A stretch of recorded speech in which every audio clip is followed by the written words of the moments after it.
Big boss Malayalam season 6-ലെ ഏറ്റവും ജനശ്രദ്ധ നേടിയ മത്സരാർത്ഥിയാണ് ജാസ്മിൻ ജാഫർ. തുടക്കത്തിൽ ഏറ്റവും സ്ട്രോങ് മത്സരാർത്ഥി ജാസ്മിനാണെന്ന് പറഞ്ഞിരുന്ന പ്രേക്ഷകർ തന്നെ ഇപ്പോൾ ഏറ്റവും മോശം മത്സരാർത്ഥിയാണ് ജാസ്മിൻ എന്ന് പറയുന്നു. അതിനു കാരണം ജാസ്മിൻ ഗബ്രി ലവ് സ്ട്രാറ്റജി തന്നെയാണ്. തങ്ങൾ കമിതാക്കളല്ല സുഹൃത്തുക്കൾ മാത്രമാണെന്ന് പറയുമ്പോഴും കമിതാക്കളുടേതുപോലെയുള്ള പ്രവൃത്തികൾ പ്രേക്ഷകർക്ക് അസഹനീയമായി. എപ്പോഴും തൊട്ടുരുമിയും കെട്ടിപ്പിടിച്ചും ഉമ്മ വെച്ചുമിരിക്കുന്ന ഇവരുടെ ചേഷ്ടകൾ പ്രേക്ഷകർക്കും മറ്റു മത്സരാർത്ഥികൾക്കും അരോചകമായി മാറി. ഇതിനെതിരെ മറ്റു മത്സരാർത്ഥികൾ അമർഷം പ്രകടിപ്പിക്കുകയും പുറത്ത് ഇത് മോശമായ തരത്തിൽ പ്രചരിക്കാൻ സാധ്യതയുണ്ടെന്ന് ഗബ്രിയോടും ജാസ്മിനോടും പറയുകയും ചെയ്തെങ്കിലും അവരത് കാര്യമായി എടുത്തില്ല. നിങ്ങൾ ഹണിമൂൺ ആഘോഷിക്കാനാണോ വന്നത് എന്നുവരെ റോക്കി ചോദിച്ചിരുന്നു. ജാസ്മിന്റെയും ഗബ്രിയുടെയും സ്നേഹപ്രകടനങ്ങൾ അതിരുകടന്നതോടെ നിരവധി പ്രേക്ഷകരാണ് ബിഗ് ബോസിന്റെ ഒഫീഷ്യൽ സോഷ്യൽ മീഡിയ പേജുകളിലും യൂട്യൂബ് ചാനലിലും ഇവർ കാരണം ബിഗ് ബോസ് കാണുന്നത് നിർത്തിയെന്നും വളരെ അരോചകമെന്നും ചാനലിനെ അറിയിച്ചത്. തുടർന്ന് ഇന്നലെ ബിഗ് ബോസ് തന്നെ മത്സരാർത്ഥികളോട് പറഞ്ഞു, ഇത് കുട്ടികളടക്കം കുടുംബ പ്രേക്ഷകർ കാണുന്ന ഒരു ഷോ ആണെന്ന് നിങ്ങൾ മറന്നുപോകരുതെന്ന്.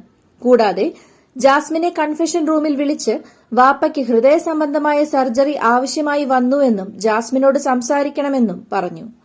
ജാസ്മിനും വാപ്പയും തമ്മിലുള്ള സംഭാഷണം പ്രേക്ഷകരെ കേൾപ്പിച്ചില്ലെങ്കിലും അതിനുശേഷം ജാസ്മിന്റെ പെരുമാറ്റത്തിൽ നിന്ന് മനസ്സിലാവുന്നത് പുറത്ത് ഗബ്രി ജാസ്മിൻ ലവ് സ്ട്രാറ്റജി വളരെ മോശം രീതിയിലാണ് എത്തിയിരിക്കുന്നത് എന്ന് ജാസ്മിന് മനസ്സിലായി എന്നാണ്. ഗബ്രിയോട് അടുത്തു വരണ്ടെന്നും തന്റെ കോൺഫിഡൻസ് മുഴുവൻ ചോർന്നുപോയി ആരെയും ഫേസ് ചെയ്യാൻ പറ്റുന്നില്ല എന്നൊക്കെ ജാസ്മിൻ പറയുന്നുണ്ട്. താൻ ഷോയിലേക്ക് വരുന്നതുവരെ വാപ്പയ്ക്ക് ഒരു കുഴപ്പവുമില്ലായിരുന്നു. ഇപ്പോൾ പെട്ടെന്ന് നെഞ്ചുവേദന വന്നത് ഞാൻ കാരണമാണ്. ഇതിനകത്ത് നടന്ന കാര്യങ്ങൾ കണ്ടിട്ടാണിതെന്ന് എനിക്ക് തോന്നുന്നു എന്ന് ജാസ്മിൻ പറയുന്നുണ്ട്. ശേഷം ജാസ്മിൻ പൊട്ടിക്കരയുകയും ഗബ്രി സമാധാനിപ്പിക്കുകയും ചെയ്യുന്നുണ്ടെങ്കിലും ഗബ്രിയോട് അടുത്തു വരരുത് എന്ന് ജാസ്മിൻ പറയുന്നു. പ്രേക്ഷകർ ബിഗ് ബോസിന്റെ ഈ നിലപാടിനെതിരെ വലിയ വിമർശനങ്ങൾ ഉയർത്തുന്നുണ്ട്. പുറത്ത് ജാസ്മിന്റെ ഇമേജ് മോശമാണെന്ന് അറിയിച്ചത് മറ്റ് മത്സരാർത്ഥികളോട് ചെയ്യുന്ന അനീതിയാണെന്ന് പ്രേക്ഷകർ ചൂണ്ടിക്കാട്ടി. ഇതിനു മുൻപ് പല ബിഗ് ബോസ് മത്സരാർത്ഥികൾക്കും ഇതിനേക്കാൾ മോശം ഇമേജ് പുറത്തു വന്നിട്ടും ബിഗ് ബോസ് അതൊന്നും അവരോട് പറയുകയോ തിരുത്താൻ നോക്കുകയോ ചെയ്തിട്ടില്ല.